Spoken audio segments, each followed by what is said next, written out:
Sheikh Hasina zoom meeting করেছেন, তাহলে zoom meeting হইলে তো আবার ওই কনফারেন্সটার মধ্যে তো লাস্টে দেখালো যে শেখ হাসিনা বসে আছে, একটা দূর থেকে একটা লং শট নেওয়া হলো, তাহলে ওটা কি জন্য? ওটা তো বোঝানো হয়েছে যে ইটস নট জুম মিটিং, একই জায়গায় দেওয়া হয়েছে, একই ফ্রেমের মধ্যে না। সো সবকিছু মিলে আপনারা যদি ভিডিওটা পুরো দেখেন, আমার কাছে মনে হয়েছে যে এটার মধ্যে ডিসক্রিপেন্সি আছে। সে আমার তথ্য মতে সে এখন মিডল ইস্টে আছে, আর অ্যাটলিস্ট আর গ্রাউন্ডের তথ্য মতে এখন সে গণভবনে নাই।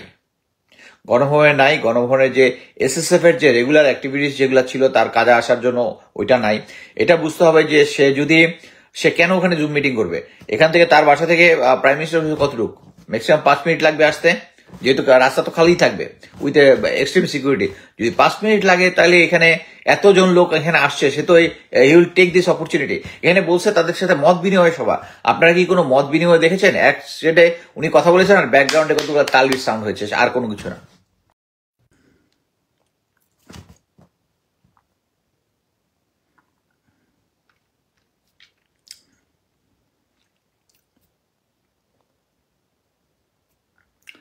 আসসালামু আলাইকুম।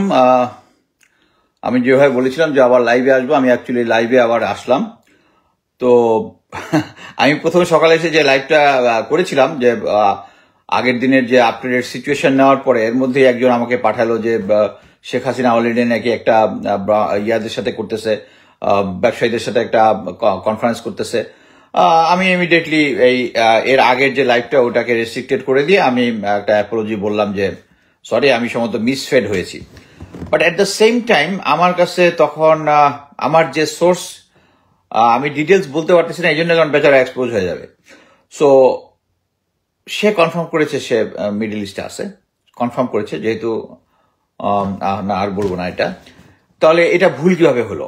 আচ্ছা, তারপরে আমি অ্যাপোলজি দেওয়ার পরে আমি তখন ভিডিওটা ভালো মতো খেয়াল করলাম। ভিডিওর মধ্যে আমার কাছে অনেক কিছু গরমিল দেখেছি আমি আর ব্যারিস্টার জিল্লুর। অ্যাকচুয়ালি এরপরেই আমেরিকান সময় 10:30 থেকে 11টা থেকে প্রায় অলমোস্ট 2 ঘন্টার মতো ছিলাম ইয়াতে, টেবিল টক ইউএসএতে, টেবিল টক ইউকে, এবং ওখানে এই ভিডিওটা নিয়ে বিস্তারিত বিশ্লেষণ করেছি। জিল্লুর তার পয়েন্ট অফ ভিউ থেকে, সে যেহেতু প্রাইম মিনিস্টার্স অফিসে অনেকবার গিয়েছে বলেছে। প্লাস হচ্ছে আমি শুধু সেলিয়েন্ট কিছু পয়েন্টগুলো বলি।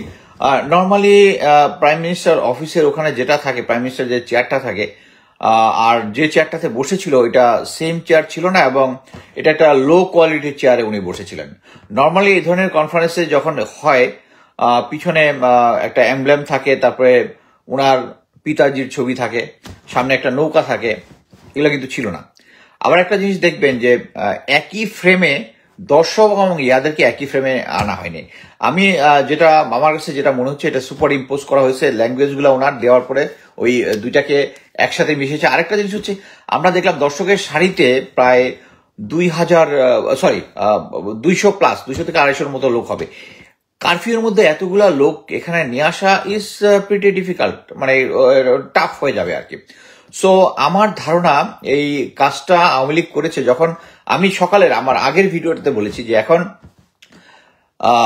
আন্দোলনটা এমন একটা পর্যায়ে আসছে, যেটা গতকাল পর্যন্ত ছিল 50-50, কিন্তু এখন এটা চলে আসছে হচ্ছে 60-40। আমি উল্লেখ করে বলছি যে বাট আন্দোলনকারীরা এখন এগিয়ে আছে। বাট এই জিনিসটা তারাও যেহেতু এটা একটা যুদ্ধ অবস্থা, সিচুয়েশনটাকে অ্যাসেস করতেছে, সো তারা দেখেছে যে শেখ হাসিনা পালিয়ে গিয়েছে, এটা আমরা বলতেছি আমাদের নিজস্ব লজিক দিয়ে, নিজস্ব সোর্স দিয়ে। বাট তখন তার একটা হাজিরা দেখানোর জন্য এখানে আসছে। ব্যারিস্টার জিল্লুর ওই ইয়াতে আরেকটা কথা বলেছে, উনি আরেকজন থার্ড পার্সন, সম্ভবত একজন অ্যাঙ্করের সাথে যখন কথা বলে জানতে চাইলেন যে এটা তো এক ফ্রেমে না, তখন হঠাৎ করে মানে যারা যখন ভুল করে তখন অনেকগুলো বলছে যে না, শেখ হাসিনা জুম মিটিং করেছেন, তাহলে জুম মিটিং হইলে তো আবার ওই কনফারেন্সটার মধ্যে তো লাস্টে দেখালো যে শেখ হাসিনা বসে আছে, একটা দূর থেকে একটা লং শট নেওয়া হলো, তাহলে ওটা কি জন্য? ওটা তো বোঝানো হয়েছে যে ইটস নট জুম মিটিং, একই জায়গায় দেওয়া হয়েছে, একই ফ্রেমের মধ্যে না। সো সবকিছু মিলে আপনারা যদি ভিডিওটা পুরো দেখেন, আমার কাছে মনে হয়েছে যে এটার মধ্যে ডিসক্রিপেন্সি আছে। সে আমার তথ্য মতে সে এখন মিডল ইস্টে আছে, আর অ্যাটলিস্ট আর গ্রাউন্ডের তথ্য মতে এখন সে গণভবনে নাই।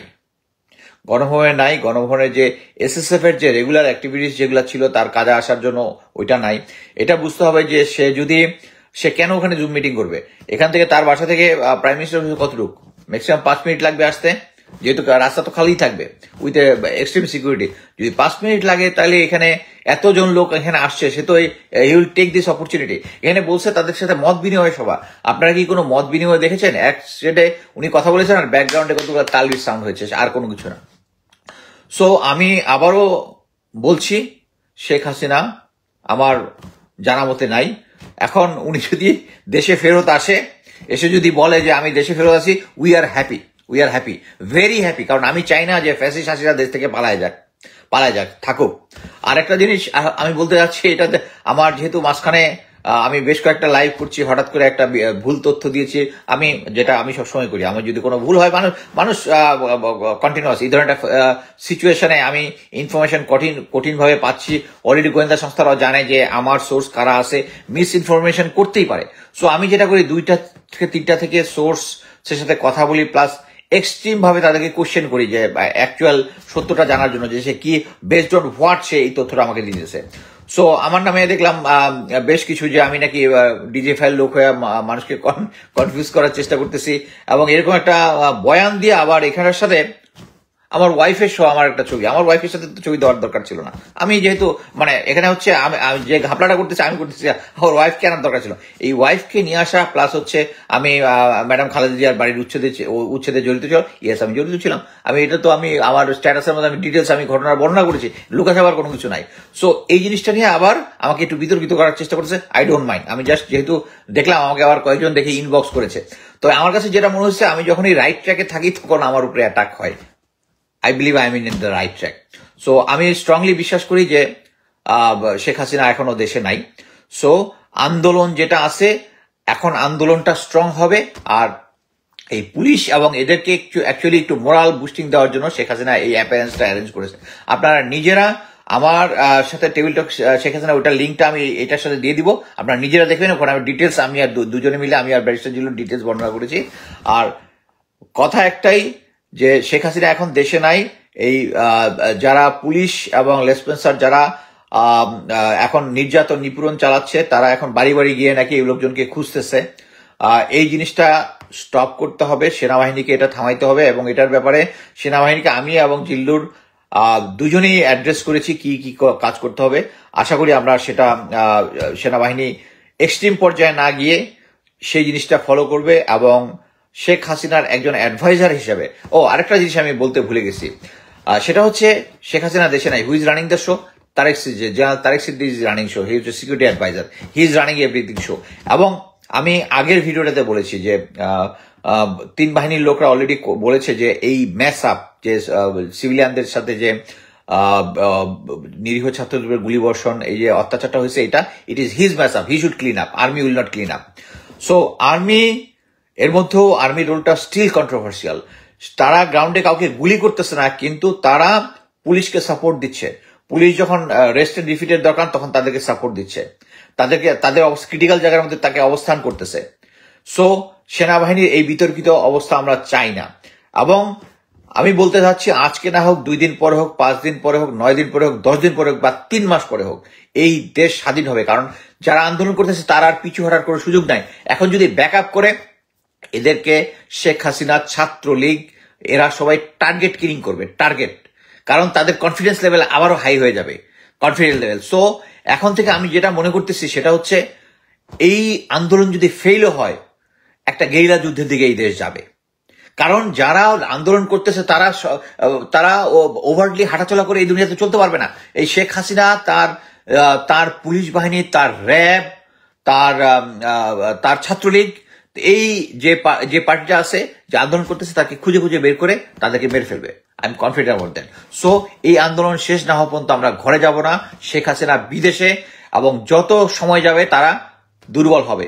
এবং সেনাবাহিনী যদি শক্তি প্রয়োগ করে, তখন একটা জেনারেল ডায়ারের মতো জালিয়ানওয়ালাবাগ সিচুয়েশন হবে। তখন ওখানে ব্রিটিশ সরকার শুধু জেনারেল ডায়ারকে দোষারোপ করছে, কিন্তু এই দায় ভাগ পুরো সেনাবাহিনীকে নিতে হবে। সো আমি আশা করব সেনাবাহিনী জনগণের সামনে দাঁড়াবে না, রেদার জনগণের সাথে জনগণের সামনে দাঁড়াবে এবং বাংলাদেশকে আশু একটা সিরিয়াস কন্ডিশন থেকে রক্ষা করবে। ধন্যবাদ। ইনকিলাব জিন্দাবাদ।